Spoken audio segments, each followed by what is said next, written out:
But obviously, we're going to get started by going back to this past Friday night. Just here we go. This is our play of the week. So talk to us about what we're seeing here. Walk us through it.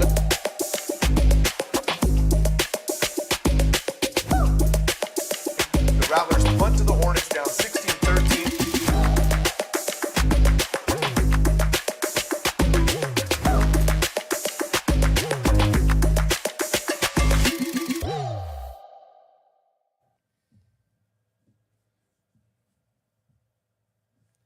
Welcome into Rattler Up with Coach Walsh, live from the San Marcos High School Rattler broadcast studios, exclusively on the home for Rattler Nation events, the Rattler Up Network. I'm your host, CJ Odom, and with me as always, San Marcos Athletic Director and head football coach, John Walsh. Coach, welcome back into Rattler Up. Thank you. We've got a huge week, of course, this week. We look back on the Rattlers' big win Friday against Judson. We look ahead to this Friday night's homecoming game as Steele Knights are in town. And we'll be joined live in studio by Paul Espinoza with Spin Industries to talk about some special events we have lined up for homecoming. So before we talk a little homecoming, though, we know just today, kind of hot off the press, right? Rattler cross-country star Moses Garcia competed at regionals. Understand you talked to him. How's he feeling besides tired, I'm sure? Yeah. And, you know, I caught him on the way back, and he's walking back to class, and you could tell, yeah, he was exhausted.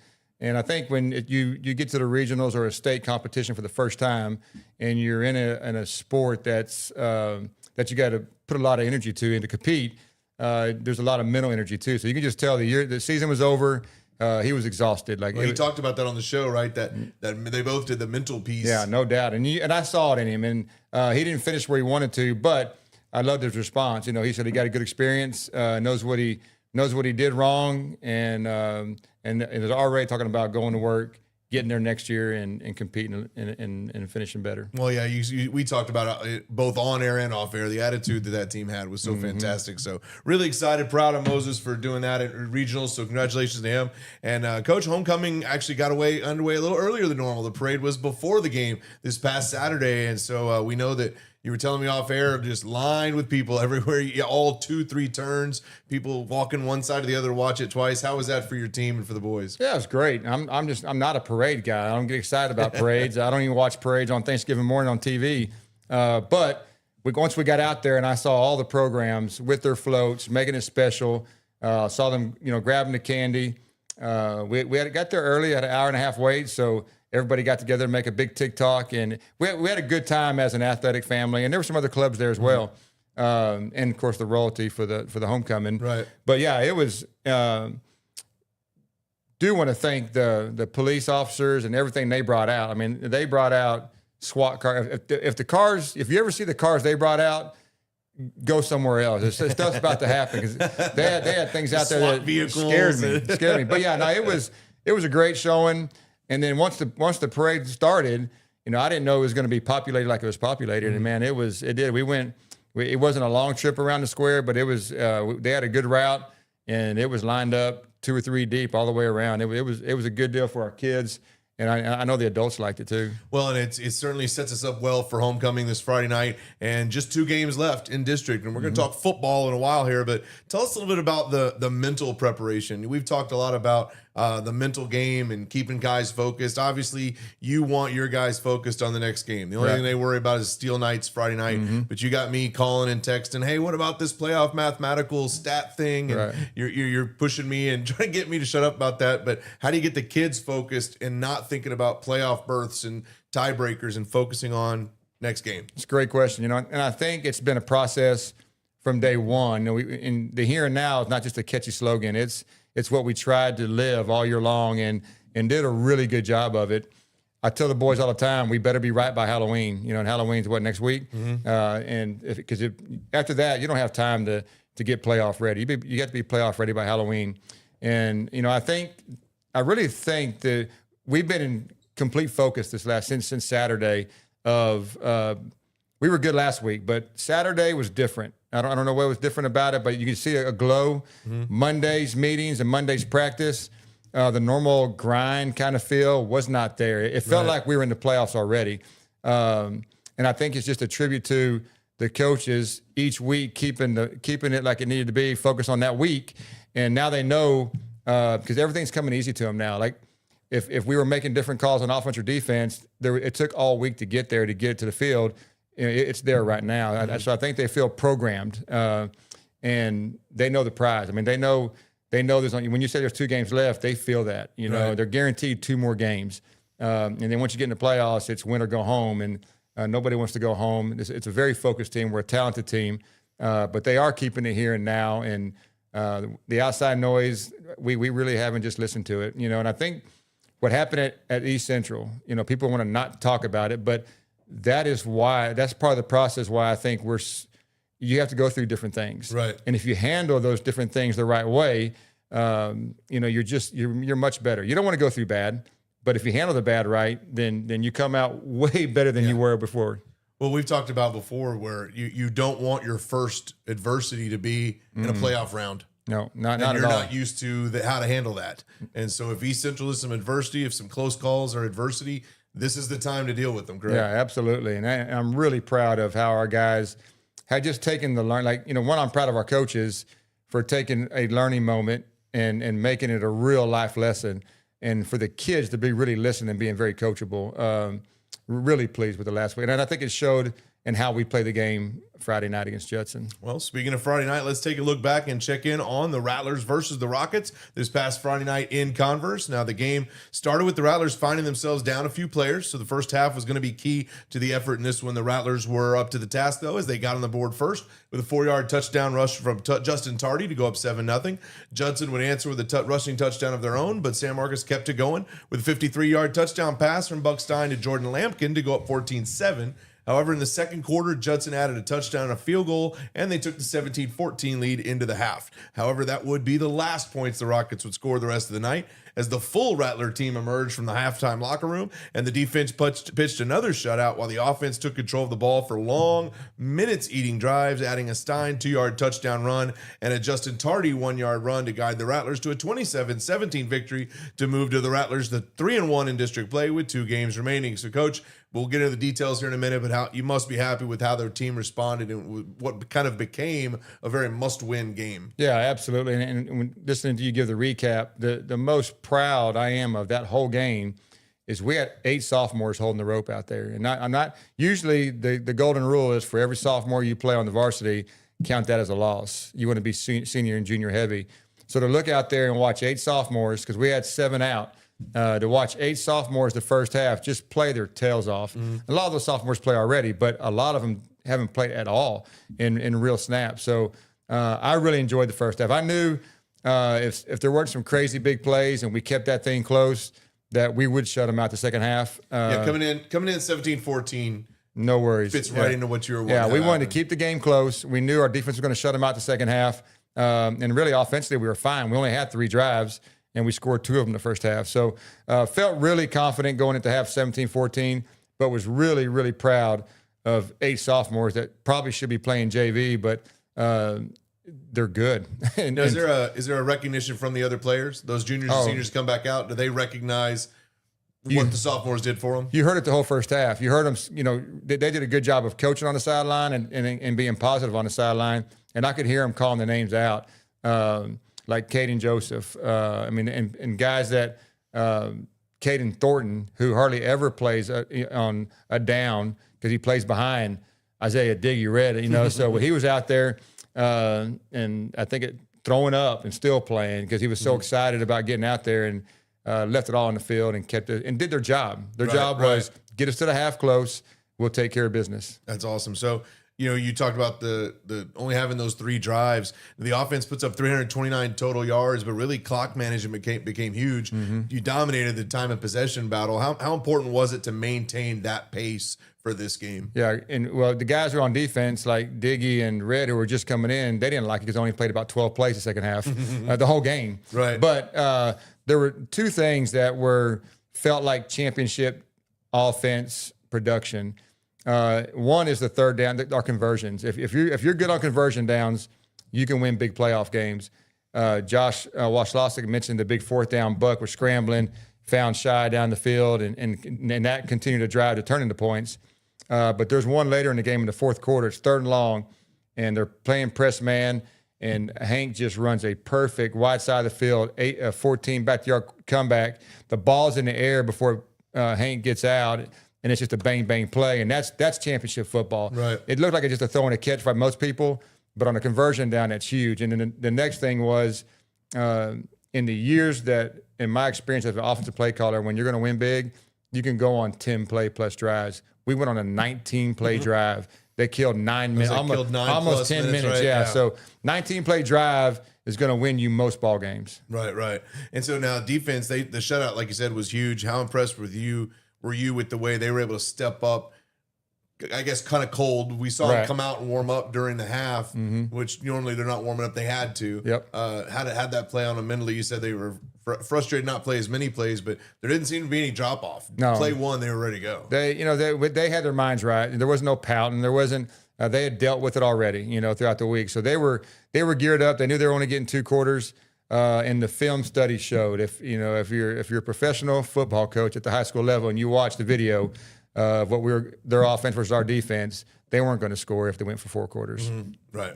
So let's take a look at some highlights. We got offense and defensive side of the ball that we could take a look at here and kind of walk us through what we see. There was plenty to celebrate here. Yeah, this first one I think is it's our first pass of the game. We were trying to run the ball to kill the clock, but it's actually supposed to be a play down to Tardy, but they zoned it up a little different. Buck's got a good eye for coverage, and he finds Lampkin on the sideline, and then Lampkin does what Lampkin does, and it looks like he's down. Play to the whistle. Be a strong football player. Be explosive. He's a dandy. Takes it in the house. This next one, I think, might be late in the game. Yeah, this is Elliott Gray III fixing to run what we call 28 stretch. We're trying to get a first down. He almost takes it house. He was upset the next play that I knelt it, but that's the right call. And he went over there and pouted for about 5 seconds. He was good to go. I think this is just a touchdown by Tardy. When you get in the red zone, the score zone, if you can just get it to that guy, he can see any crease. Got great vision. Yeah, stuff that just isn't there to the last minute. Yeah, he still finds great it. vision. And we're going to see some defensive celebration here. Looks like we are. This is first half. This is the sophomores out there playing. Getting pressure. I think who's 15? Creek, is that Caden Thornton? 15. Yeah, 28's Thornton. I don't know who 15 is right there. Like I said, there's guys out there. I don't know they haven't been out there much. I don't know what numbers they wear. Yeah, that was Geesey. I know Geesey's number. Yeah, he's gonna get mad at me for that one. There's Isaiah. He's always getting a sack. And the last one, it looks like it's just going to be. We all talk about hats to the ball. You're going to see lots of hats get to the ball right here, and then ones that don't get to the ball, they're getting called out in film. Right. Now that second offensive play you mentioned, you were really trying to get the first down to run the clock out, but you get it down inside the 5, and I think that was a big move, right? And talk to us about the mindset there. For all that's gone down, for all the history, I think there was a lot of people thinking, yeah, let's put another 7 on them. Yeah. And you did, like you said, what you're supposed to do. You took the knee. Let's put the game away. What was the thought process going into that? Yeah, it's funny. I got a really good booster for athletics, and it's not a football booster, and I won't call him out. But we're at the parade, and he's asking me the same thing. Walsh, why didn't you? We should have, we should have gave him one more. And I explained to him, one, it's just the right call on a classy level. 2, it's you don't want to put your defense back out there. I mean, the game's over. Make the game over. Don't make our defensive guys go out there for kickoff. Mm-hmm. Don't make our guys go out there for 2 plays or 1 play on defense. Because you turn an ankle That's there. The injury right there. You turn the ankle, you're the stupidest coach in the planet. And that same guy's probably yelling at me, why did you put him back out there? Why did you just kneel it? Yeah. Well, big win for the Rattlers as we have just 2 games remaining in district play, and later we'll preview that next one against Steele this Friday night at homecoming. But we're going to head to break for now, and when we return, we're excited, Coach. We got Paul Espinoza from Spin Industries here to talk about some really exciting things we got planned for homecoming this Friday night. Keep it here on Rattler Up.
All right, welcome back to Rattler Up, exclusively on the home of Rattler Nation, the Rattler Up Network. Be sure to like and subscribe there on YouTube. You can catch this show live. You can catch us in archive, plus live broadcasts of different games and events. So make sure you're a part of that Rattler Up Network whenever you can be. And joining us now in studio is Paul Espinoza, Rattler graduate with Spin Industries. He's going to talk to us a little bit about some of the homecoming plans for this week. So, Paul, welcome into Rattler Up. Good to see you again. Always good to see you, sir. All right. Well, before we begin, of course, class of 2018, correct? Yes, so, sir. A graduate. Tell us a little bit about what you've been up to since you graduated. Man, well, of course, proud Rattler alumni, of course, class of 2018, went through football here, played soccer.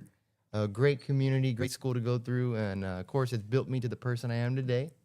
So, of course, just working hard, and of course, with Spin Enterprises, taking on the Spin family name, and just really excited to provide excellent, concession stands to the Rattler Nation, and of course, provide a great fan experience. Oh, that's exactly what we're looking at for this Friday night. So we want to talk about homecoming, but before we talk homecoming, we want to ask you. So talk about with Spin Enterprises, like what is that kind of guiding light? What is it that Spin's wanting to do as a part of that Friday Night Lights package? Just in general, any weekend.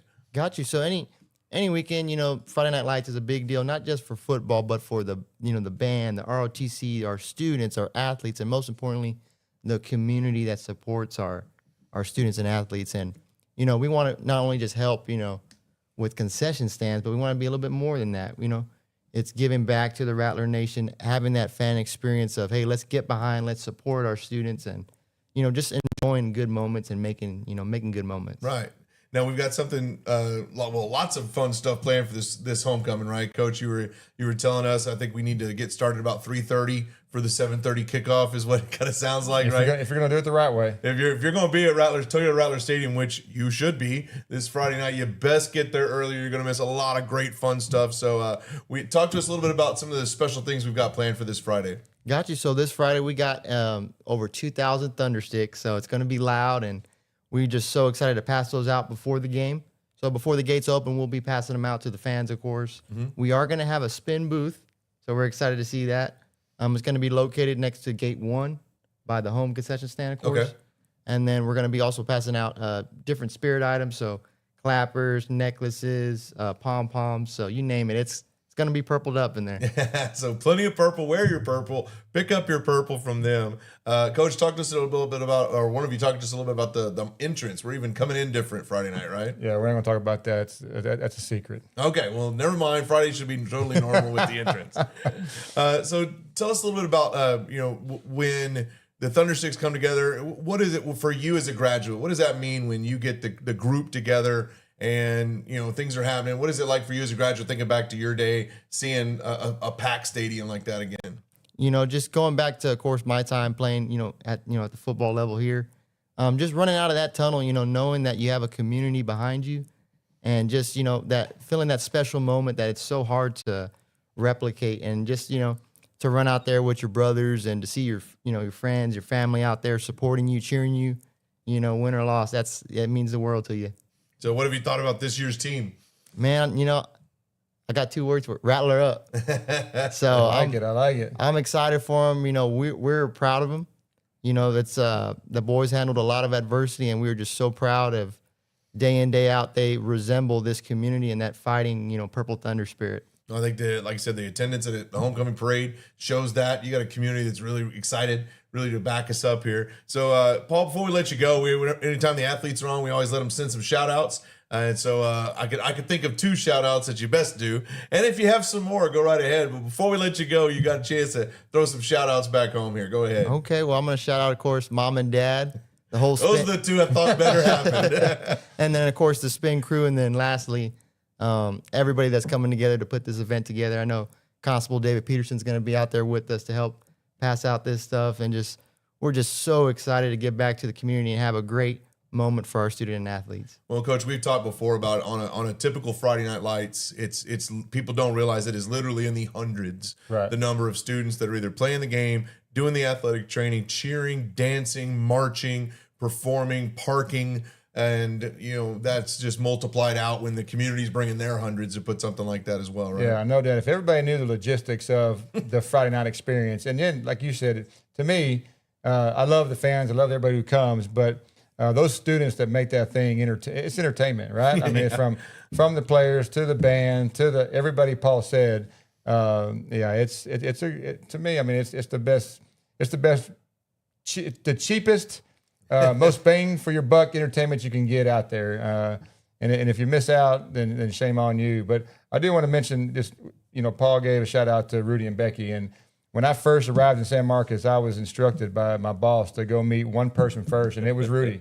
And I know why now, because I met with Rudy and Becky and Paul, about a month ago, in my office, and then I called you right after that. Said we got to get Paul on, just because they love San Marcos. And it's you saw that you can hear the passion in their voice.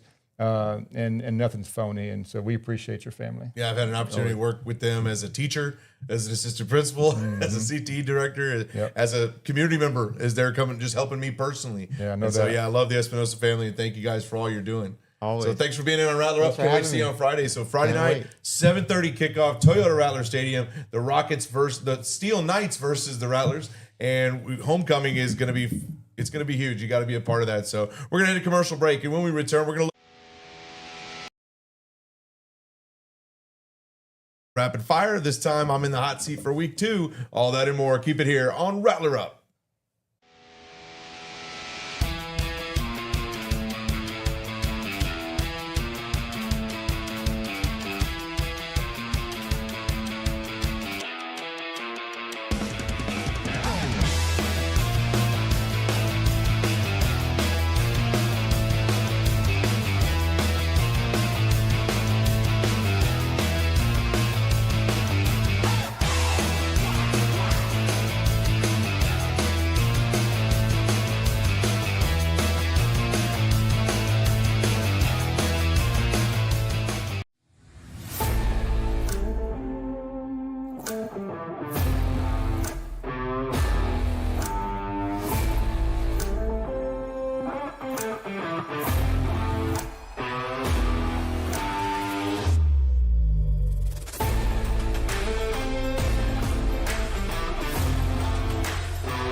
Welcome back to Rattler Up, and it is time once again for Rapid Fire with Creek Innes. Creek has 60 seconds to ask his guest as many questions as he can, and so we figured if Coach Walsh sat on the hot seat for two weeks in a row, I figured I'd have to take my second week as well. So we're going to have Coach Walsh. You want to put 60 seconds on the clock for Mr. Innes here.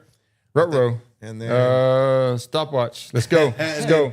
And then we got to find a new target, because you and I have both sat in rapid fire twice now, so we're going to get somebody else. He's back there in the back somewhere. I think Coach Wax back there, he might be our next. So, All right, Creek, 60 seconds begins now. All right. Where was your first date and who was it with? My first date. Dude, I'm not trying to not answer. I'm stopping the clock. We're starting over. He's cheating. He's cheating? We're gonna reset. I will get the answer to that, but it's going to take me more than 60 seconds because I'm an old man. We'll start with the next question. Here we go. This is Walsh's favorite. Boxers or briefs? Boxers. Favorite memory from wrestling? That would be my very first time wrestling in a WWE arena. That was pretty cool. Mm-hmm. Morning person or night owl? Night owl. Stranded on an island, what's the one thing you'd have to have? Something to read. Past time. Sunny beach or cabin in the mountains? There you go, mountains. Cabin in the mountains? I'm not a beach fan, so I was going to go with whatever the other option was. What was it? When is your wife's birthday? That is September 23rd. Best college memory? College memory, and obviously that I can share on the air. Yeah. Quite frankly, making it. Graduating. The fact that I did proves there's a good Lord up above, and he loves me. How old do you think you look? Oh, man, I don't know. My age? I'm 48. 48. Last question. This looks pretty 48. And how old do you feel? I feel 65. That's it. All right. You did good. I survived. Those were good ones. I survived and I have homework because I got to remember that. I know I've got 10 messages from friends watching going, it was this. They're going to tell me. They're going to tell you. I will report back out. And you gave your sister's date year, but you did I'm not about give. to You give did not my give wife's Kathy's year. Yeah. It's before my year. I'll say that There you much. go. There you go. All right, well, Creek, thank you very much for joining us, and we will continue with rapid fire in the weeks to come.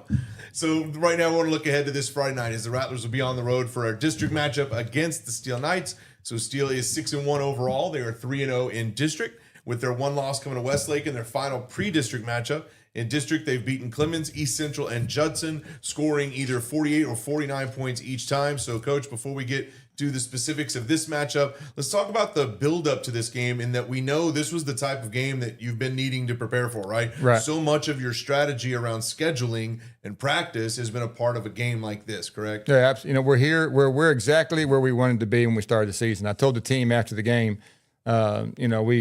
we dropped the game to Weiss we shouldn't have dropped. We got our tails kicked by Lake Travis, dealt with that. And then another game we shouldn't have lost. And all that leads to we're still playing Steele Friday night at our homecoming for the district championship. And that's all. We put ourselves in a position. It doesn't matter how you get there, as long as you're sitting there. No style points. Yeah, as long as you're sitting there. Right. Well, the Rattler offense is going to face a Knights defense that has only given up 16 points a game this season, just 11 points a game in district matchups. They have last year's defensive player of the year in Julian Hugo and Pierce Kemp, the team's leading tackler, to contend with. So what's the key to getting the offense running on all gears against Steele? Yeah, you're going to have to run the football still. They do a great job they got great corners. They got a guy taller than Hank out there playing corner. But it doesn't matter who the opponent is. When you're facing good on good, you got to be able to run the football and stop the run. So they make it hard, because you mentioned number 9, who's the defensive player of the year last year, 48 is going to Cal, I think. And the linebacker, his brother's on the other side. I mean, they're solid, but we got to run the football. We got a good plan, and we just got to execute it. And so, like you said, they running the football and stopping the run, right? Because for the defense, that's one that they've got some new faces on their offense, but they've got one that's not new. Is running back Jonathan Hatton Jr. He's a Texas A&M commit. He's an explosive back. Other teams had a hard time stopping him, and he's got that UTEP commit, 6'3", 315-pound guard. Price McLanahan is blowing holes open for him. So what's that key going to be to stopping the run for the Rattler defense? Yeah, you named it. They run behind that guard probably 70% of the time, and they're patient. Their play caller's patient, because they'll run Hatton right at you, and then Hatton finally just breaks it, and he pounds. He's a big back. He's the number 1 back in the state. I'd like to see one better. I think A&M's got a good one. So, Josh Allen and that defense, I think if you look up rush defense in the state of Texas in 6A, we're in the top 5, have to be. The numbers are stupid. But now we're playing the best, and I hope our numbers stay consistent. So we talked about adversity and all the adversities that led us to this. Talk about, in a game this big, about in-game adversity. Something's not going right in the second quarter. How do you talk about that with your team? How do you get them ready? What kind of experiences have they already had with something like that? Yeah, you just reflect exactly what you just said. I mean, those lessons aren't learned if you can't. They weren't learned the right way if you can't reflect on it. So when you get in those moments, if you see if they just don't snap out with on-field coaching, you reflect real fast. Hey, do you remember? Get out of it. Let's go. We can't. This is going to hurt us in the long run, and I think we're mature enough to do that. Well, and we talked about the selection, scheduling, and things like that. I think what a better game to know we've got a packed stadium than this one. What a better game to know there's thunder sticks and whistles and bells all over that stadium than this one. That hometown crowd is going to mean so much in this game, correct? Yeah, most coaches will schedule their homecoming versus their weaker opponent, just because you want to bring alum to the stadium and you want to get the win. Everybody wants to feel good. We picked this for a reason. We want everybody there. We want our kids want to play in front of the old and the new and the consistent fans. Right. So I'm excited at senior night, homecoming. Bring them all, purple it out. We're purple on purple, and let's kick the ball off. We're excited. Friday night, you have got to be at Toyota Rattler Stadium and take part in homecoming. I would get there early if I were you. Lots of fun stuff going on before, during, and after the game, and all these things have been laid the groundwork for that night against the Steele Knights. Kickoff is at 7:30. And with that, Coach, another Rattler Up is in the books. But before we go, let's take a look at some upcoming chances you have to catch the Rattlers in action this week. So Wednesday night, JV tennis is at Cornerstone at 4:25. Thursday, swim heads to the NISD Pentathlon. And on Friday, they go to the SWISD Pentathlon. Freshman football on Thursday hosts Steele at 5 and 6:30 here at home. And JV football heads to San Antonio to face Steele at 6:30. On Friday as well, Rattler Volleyball wraps up their season on the road against the Canyon Cougars. They'll start at 6:15. And, of course, Rattler Football at Toyota Rattler Stadium for homecoming senior night against the Steele Knights, kickoff at 7:30. So before we go, we always want to check in on things outside of Rattler Nation. Texas State lost again. I'm same way, I'm putting them too. in the Cowboys bucket at It this was the point. same way. Just tired of talking about them. It's got to be frustration for Coach Kenny. Texas barely beats Kentucky. Texas Tech loses a heartbreaker in Arizona State, but they stayed in the top 14. A&M gets by Arkansas to remain undefeated, moves to number 3 in the nation. So, Coach, this college football season, for those that follow Texas teams, I don't think anybody was seeing that this is how these Texas. Nobody Not at saw all. Texas Tech and A&M in the top 15, and Texas looking out, right? Yeah, and the biggest surprise of all is this week the tortilla throwing at Texas Tech is banned. Yes, Banned. Now, do you think at the end of the day A&M can hang on and stay in that playoff hunt? Well, if you ask an Aggie fan, they're just getting set up for disappointment. Yeah. Every Aggie fan because we have plenty of Aggie fans here, but it's a very Cubs fan like no doubt fan base. But I do love Elko. I think he was the right hire, and I'm sure pulling for him. All right. Well, that does it for this week. As always, we want to thank Jack and Josh for running the digital communication program here at San Marcos High School and these Rattler broadcast studios. And, of course, we want to thank our freshman Mason Peoples for helping run the show tonight, and junior Merritt Todd for once again doing a great job producing. We'll be back again next week. So for Coach Walsh, I'm CJ Odom. Thanks for watching Rattler Up.